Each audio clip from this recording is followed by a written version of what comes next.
Ito po ba yung atay bed? Opo, ito Oo. po yung tinatawag nating kalabasa atay bed, Oo. na kung titingnan po natin sa market value ngayon, yan Ay, po ay mahal, no? nagkakahalagang 2 million? billion pesos. Yes. Kwarto de Señorita. Bakit Señorita? Karaniwang inaalay ni Mister ang kwartong ito kay Mrs. I hope walang sumama sa video mo, sir. I'm sure, sir, wala. Welcome to Sala Mayor. Tong kwartong ito ay binubuksan lamang kapag may espesyal na bisita at pagtitipon. Pero kapag wala, regular days, nakasarado po ito. Kapag may party, hindi na po Sala Mayor ang tawag dito. Salon de Baile. Salon de baile na. Opo. Kasi nagbabaile sila. Nagbabaile, nagsasayawan.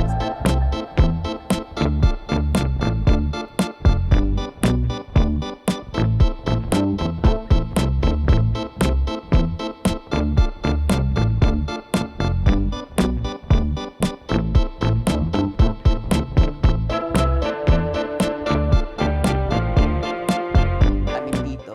Nilagyan nyo Nilagyan na namin. Oo, sayang ng space. Opo. Welcome to the despacho. Despacho. So, ito Ito yung... po ang opisina ni Mister.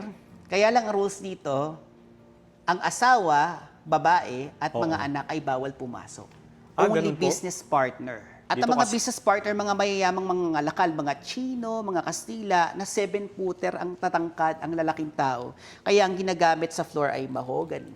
Pero nga po, kulay dahil 3 times larger, nahirapan na pong hanapin yung iba pang kahoy. Kaya minsan naghalo-halo na sila. Oo.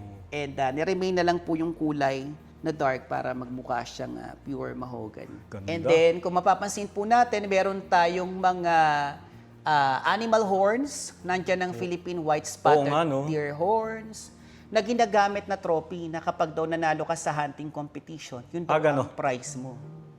Wow. Sir, alam mo Siyempre, yung... meron tayong makina de sumar, ang sinaunang calculator.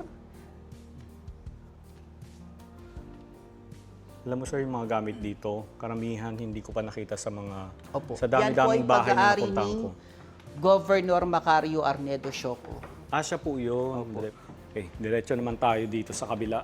Punta po tayo sa Cuarto de Señorita. Ay, Señorito. Cuarto de Señorito. Cuarto de Señorito. Kaya lang po ito ay pinangalan na namin kay Alicia Sandoval Laya kasi most of the bedroom po ay galing sa pamilya ni Dr. Jaime Silaya. So, welcome to the Cuarto de Señorito. Oo. Ang Cuarto de Señorito, kwarto na magkakapatid, pero hindi ibig sabihin na kapag Señorito, lalaki lang nandito. Oo. Panahon ng Kastila, mahigpit sa mga kababaihan na dapat hanggang walang asawa, kasama niya yung mga kapatid niya. Kaya kapag full curtain, yan, pang babae. Kapag half curtain naman, pang lalaki. Ganun pala yun. Pero kapag mga kids, katulad nito, wala siyang poste for safety purposes. Pero mapapansin natin may mga butas po siya, so nilalagyan siya ng kahoy, kapitan ng kulambo. Ang galing, yun pala yun. May mga meaning pala yun, ano? Opo. At syempre, meron tayong kuna para sa baby. Tapos ano po, American Wow. to Spanish period, walang comfort room sa loob ng kwarto. So ang ginagamit ay orinola. At kapag matanda na, hindi na kayang umupo ng mas mababa, nandito ang komoda. Komoda, dyan na. Yes, Yan. komoda na. At panahon ng Kastila, bawal ang makalat sa kwarto. So kailangan lahat ng unan ay nasa Almario, yes. Almario Tower. Ang laki na ito. Di ba? At ito po ay puzzle type cabinet. Kay ate, kay kuya, at kay bunso. Kasi noon, ang babaeng dalaga kapag ikakasal na, she will bring with her bed Wow. and her cabinet and all her things. Dadali niya sa kwarto ng asawa niya. Oo. At ngayon, puntahan natin ang Nakakatuwa naman ito. oratorio. O, ito na yung oratorio. Ang galing ng mga kama, no? May pambabae, panlalaki. Oratorio isa altar. Welcome to oratorio. O prayer room. Opo, ito po ay koleksyon ng Panlilio Sarmiento family. Wow. So they are life-size ivory na mga saints, except the 2 mannequins. Naglagay po kami ng mannequins ng priest and sacristan kasi hindi lamang pagdarasal ang ginagawa ng pamilya dyan. Oo. Yung kasal, binyag. At kung pamilyar po ba kayo sa tinatawag na benditas de animas, ito po yung panalangin kapag araw ng mga patay, na yung mahal mo sa buhay na namayapa ilalagay mo sa altar at nakaluhod ang pamilya ng 2 oras nagdarasal, tuloy-tuloy. They are repeating the prayer 5 times. Grabe. Parang ang sarap magdasal, no? Very serene. Kapag po anniversary ng aming museum, nagko-conduct po kami dyan ng silent prayer. Ah, really po? Opo. Nagpapapasa Prayer kayo dito? with Saint John Baptist de la Salle. At syempre, nandito na yung saint na walang ulo Oo nga, no. na kakambal nung santo na walang ulo na nasa ibaba. Ang patron saint po ng pamilya ay si Saint Joseph. Kaya makikita natin sa altar, ang nasa gitna ng ating altar ay si Saint Joseph. Oo, kaya hindi natin makita, okay lang. Grabe, ang ganda. Yan, dyan niyo po makikita ang mga original na silver candelabras. Yung pang mayamang aparador. Basta mga intricate design, maraming disenyo, no? At syempre, ang pang sobrang yaman na baul Oo nga. na punong-puno ng ukit. Oo. Ang baul daw ay binibigay sa mga miyembro ng pamilya na mayroon ng sapat na gulang para doon ilagay ang kanilang mga special na dokumento tulad ng church baptismal. Oo. Kasi nga, nung panahon ng Kastila, Amerikano, wala pa tayong birth certificate. Kaya bilang katunayan na ikaw ay isang Pilipino, kailangan meron kang church baptismal. Oo. At ingatan mo ito. At ito ay nasa paanan or nasa uluhan minsan ng kama kung saan madali siyang makita ng may-ari nito para pag may sunog, uutusan ng kasambahay, buhatin ito at Oo. itapon sa bintana para mailigtas sa mga importanteng dokumento. Sir, question po. Ito po ba yung atay bed? Opo, ito po yung tinatawag nating kalabasa atay bed. Oo. Kalabasa atay bed. Na kung titingnan po natin sa market value ngayon, yan Ay, po ay mahal. nagkakahalagang 2 million? billion pesos. Yes, super. Kaya swerte nung may mga atay bed. Opo. No, sir, no? Ito rin po ay atay bed pero iba po ang disenyo. Oo. Etong ceiling naman ito, sir, iba naman. Oo. Opo. Galing din po ito sa Italy, pressed metal sheets. Kaya lang may kwarto tayo na hindi pressed metal sheets ang nilagay. Oo. Kasi yung may-ari ng kwarto gusto niyang gayahin yung European painting style. So puntahan po natin ang Sige kwarto po. de Señorita. Cuarto de Señorita.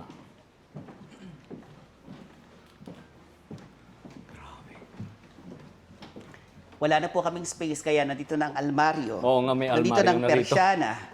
Nandito na ang ropero. Lalagyan na ng maruruming damit or laundry hamper. Ah, wow. Ngayon ako nakakita ng ganyan, sir. Opo. Kaya Ropero. lang, natutuwa kami dito, isa lang ang bagsakan, pero nakahiwalay ang lalagyan ng kumot, pintuan ng kumot, at pintuan ng mga panyo at medyas. Ah, oo nga. Pero isa lang ang bagsakan niya. So nagpapakita daw yan ng disiplina noon kung papaano mo iayos ang iyong maruruming damit kahit marumi na sila. Pero kung tamad-tamad ka, lahat dito na. Opo, Hindi mo tambak na. nabubuksan yan, tama? Opo. So ito po yung kasal sa simbahan. Tapos yung kasal sa loob ng prayer room or oratorio. Kasi nga po 3 beses daw kinakasal noon. Kung mayaman na Kung mayaman. pamilya. Pero ngayon, kapag may cellphone lang, text-text lang, sila na. Sila, oo nga, no? Opo. Siyempre, patatagalin pa ba? Yes po. At bago tayo pumunta sa master's bedroom, ito po ang lababo. Kasi ang tradisyon noon, bago matulog ang pamilya, naghuhugas ng kamay. No? Yeah. Ng muka, naglilinis ng katawan. And then, matutulog na sila. Pero syempre, meron tayong 2 alipin o kasambahay, taga-abot ng tubig, taga-abot ng tuwalya. Oo. Aliping namamahay at alipin sa gigilid. Gilid, yes. So, sino yung nandito sa bulada? Alipin sa gigilid. Sila yung 8 to 5 p.m. lang ang duty sa bahay. At kailangan nandito lang sila, di ba? Nandito sir, lang no? sila at hindi sila pwedeng makita ng bisita. Oo. Kapag alipin sa namamahay, sila naman yung nasa loob, nagsiservice, nagbibigay ng service sa mga bisita at member ng family. Oo. At syempre, meron tayo ditong silya na ginagamit naman para sa kwentuhan ni Aling Marites. So si Aling Marites, buhay na siya nung Spanish period. Buhay na siya. Oo, yan. Para siyang version ng butaka chair pero mas mataas. Oo, mas mataas siya. Yun. Habang nakabukas yung bintana Nakabukas mo. ito. Diba? So pag umaga, kwentuhan sa mga dumadaan, Oo. kumusta ng ani nyo sa bukid, kumusta na ang kumari kung may sakit. Oo, Pero ganun. pagdating ng gabi, dyan na po kinakantahan si Maria Clara ng Harana. Harana. Kaya lang syempre, katabi niya ang master's bedroom, pag narinig ng nanay, Maria Clara, sinong umaawit sa baba? Hindi ko siya gusto. Tapos, lumabas ang nanay, ikaw pala yan, Ibarra, sandali lamang at kukunin ko ang lababo. Kinuha ang lababo at isinaboy ang tubig. Kala ko. Kaya lang, dahil nga gabi na yon ang mga Oo. kasambahay ay nagluluto sa kusina, wala na magpapalit ng tubig. Ano na ang kukunin ng nanay na source ng water na nasa kwarto? Ihi sa Arinola. Alam na. Okay, narito po tayo sa Kwarto de Señorita. Cuarto de Señorita. Bakit senyorita? Karaniwang inaalay ni Mister ang kwartong ito kay Mrs. Kung mapapansin nyo, dalawang kama. Kasi panahon ng Kastila, hindi natutulog magkatabi ang mag-asawa. Totoo, sir. At yan ang kanyang kama sa pagkadalaga. Yeah. Unang dahilan daw is naghihilik si Mister kapag galing sa party kasi nga ang katabi ng bedroom ay ang party room. Ah, yun lang. Oo. Pangalawa, for privacy daw, ginagalang lagi ng kalalakihan ang privacy ng kababaihan. Kahit sila'y mag-asawa mag-asawa na, na. no? Oo. Pangatlo, sabi ng mga Victorian doctor, kapag daw may sakit ang mag-asawa at magkatabi natutulog, nag-aagawan daw ng energy.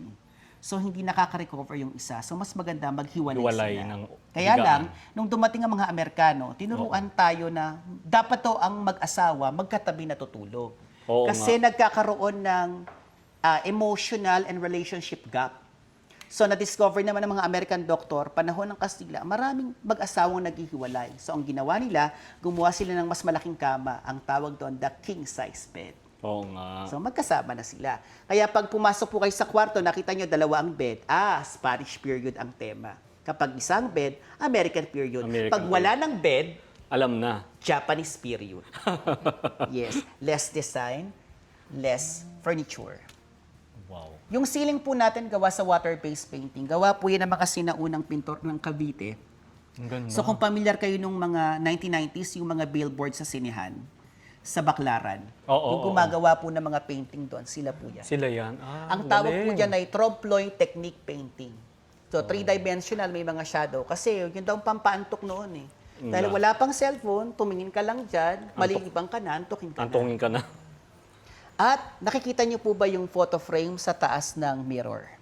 Hindi Ang masya- tawag po sa photo frame na yun ay Recuerdos de Patay. Recuerdos de Patay. Yes. Panahon ng Spanish to American period, nadala dito ng mga mayayamang pamilya na nagpunta sa Europa, yung kultura na kapag namatay ang member ng family, Oo. pipicturan mo siya mismo. Siya ang topic ng iyong pictorial. Kung namatay siya Ganun ba nakapikit, yun? ididilat mo siya, make-upan mo, tapos ilalagay mo dyan in loving memory of that family member. Oh. Galing. So kung kanina po meron tayong tres luna para sa lalaki, meron tayong espejo de vanidosa para sa babae. Para sa babae. Yan po yung espejo na nakatayo at ito naman yung espeho na nakaupo. Oo. Yan. Peacock bed ang Opo, tawag. dahil yung peacock na wings, andyan po sa itaas. Oo. Escupidera. Ito po. Oo. Kasi po pag lasing, hindi ka pwedeng kung saan-saan sumusuka. Oo. Hintayin mo ang kasambahay na itapat ito sa iyong bibig para ikaw ay sumuka o dumura. Ganun po Escupidera. kalinis panahon ng Kastila. Sa Bacolor, Pampanga, dinala dito. Oo. Ay, ang may painting Including the na kahoy. walls.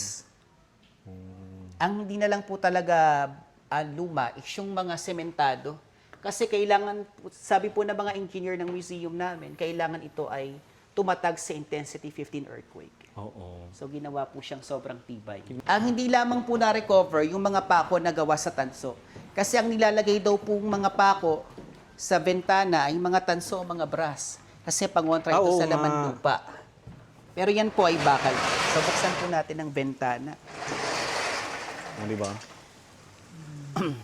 Ang labas po ng museo ay ginaya din sa sinaunang komunidad ng Kastila, yung pueblo. At sa pueblo, dapat matagpuan mo doon yung tatlong mahalagang aspeto. Una, ang pamahalaang bayan, kaya po yung aming library ay kinopya sa bahay ni Emilio Aguinaldo. Sa Kawit, Cavite. Opo, sa Kawit. Oh. Samantalang yung aming simbahan naman ay kinopya naman sa Maragondon Cathedral kung saan ikinulong si Andres Bonifacio bago siya pinatay. Bago siya. Siyempre, sa gawing kaliwa ng simbahan, nandun naman yung bahay ni Governor. Dahil nga po ang may-ari nito ay the former governor of Pampanga, American period.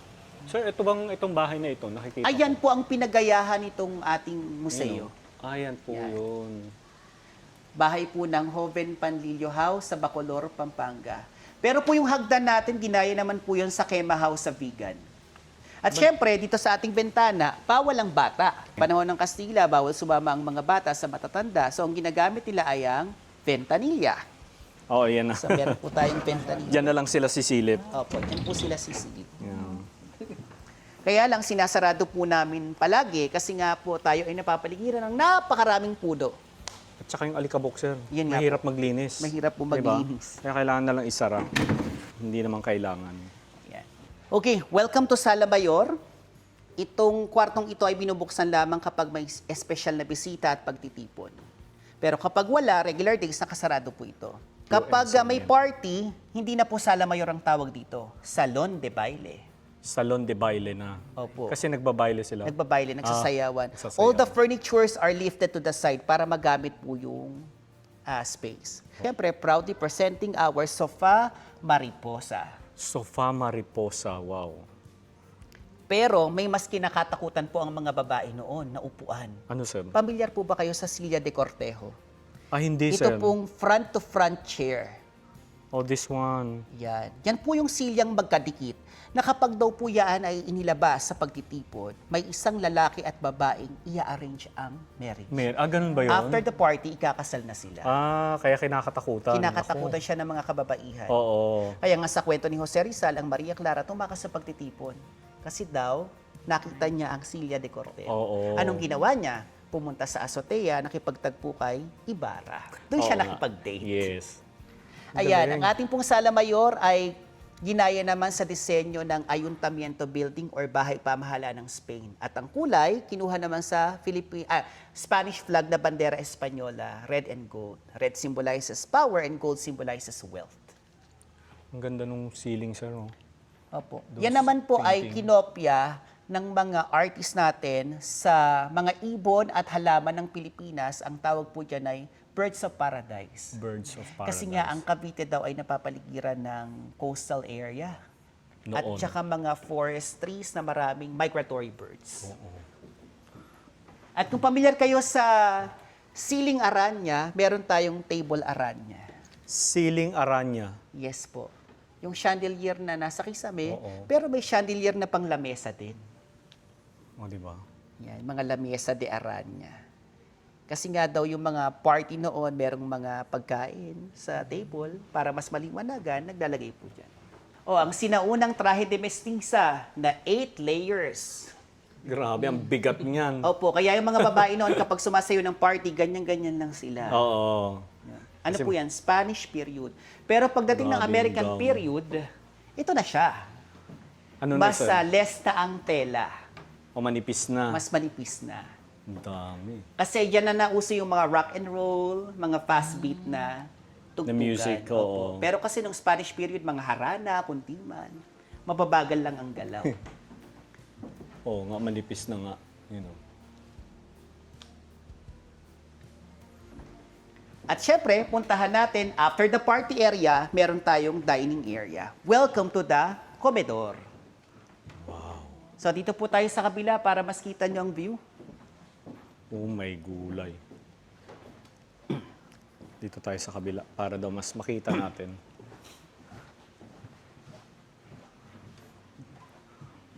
Nakakatuwa naman ito. Talagang Opo. from the ceiling. Yung ceiling po natin ay kinuha sa estilo ni Isabelo Tampinco, the Filipino Beaux Art style, focusing on Philippine plants. Oo. Kasama na din yung mga ukit na kahoy. And then, in between the chandelier, meron tayong hanging cloth na yun yung kanilang mechanical fan noon. Ang tawag dyan, punka. Punka. Punka. Yeah, punka. So, yung punka, meron siyang lubid dito. Hinahatak siya ng kasabahay para siya ay gumalaw. Oo. Pero yung kasabay Punka. na naghahatak, siya nga ay yung tinatawag nating alipin sa Sa gigilid na gilid. hindi pwedeng makita. Kaya nagtatago siya dito sa Nandyan divider. lang siya. Ayun yung taguan niyo, sir. Oo, punka. At syempre, kung gano'ng karami ang anak, gano'ng karami ang upuan, ang silya. Ay, syempre, oo. Kung mas marami kang anak, mas malakas daw ang kapangyarihan ng iyong pamilya. Ganun po. Opo. Pamilyar po ba kayo sa mga cabinet na lalagyan na ng gamit? Syempre, mga Kapag platera. Kastila, kapag Kastila, masyadong organized. Kapag nakalagay plato, ang tawag ay Platera. kapag ang nakalagay mga babasaging baso, kristalera. Kapag ang Kristal. nakalagay mga pichel, Pichilera. Hindi po pichilera, bahileras. Yan. So, ganun po po Nakakatawa. Kastila, masyadong organized. Siyempre, kapag ang mga kababaihan busog na, meron tayong sopa Cleopatra para magpahinga. Sofa Cleopatra. Opo. Ito po, meron po tayo ditong priceless artifact. Ito po yung regalo ng Priceless. Grand Duke of Russia to the Gonzales family. Yan. Personalized plate po ito kung so regalo po ng Oo. pagkilala. They invited political leaders from different parts of the world. And then from Manila Bay, dadaan ang galyon sa Rio Grande de Pampanga kung saan nakatira yung pamilya. Tapos dadaong doon, may dalang mga pagkain, kalakal, regalo, at mga tagapagluto. Kaya nga yung Pampanga tinaguri ang culinary capital of the Philippines. Kasi from yung mga visitor galing sa ibang bansa, nagturo sa kanila ng tamang pagluto. Pagluluto talaga, no? At syempre, kung may pahingahan ng babae pag busog na, may pahingahan ng lalaki pag busog na. Dabutaka ba to? Dabutaka chair. Na pwedeng itaas ang paa kung walang bisita. Excuse me. Pero kung may bisita, hindi pwedeng magtaas ng Paa. paa. At nababago ang gamit ito kapag dinala sa bedroom. Magiging Paanakan? pambabae na siya. Ah, okay. Paanakan na siya. Paanakan na ya. Sir, ano po itong maliit na upuan na to? Yan, oh. Ito po ay Vietnam Black Teakwood. Meron po yan sa sir. mga cold weather countries na nireregalo ng mga mayayamang mangangalakal na dumadayo dito sa Pilipinas. Itim na kahoy po siya. Oo.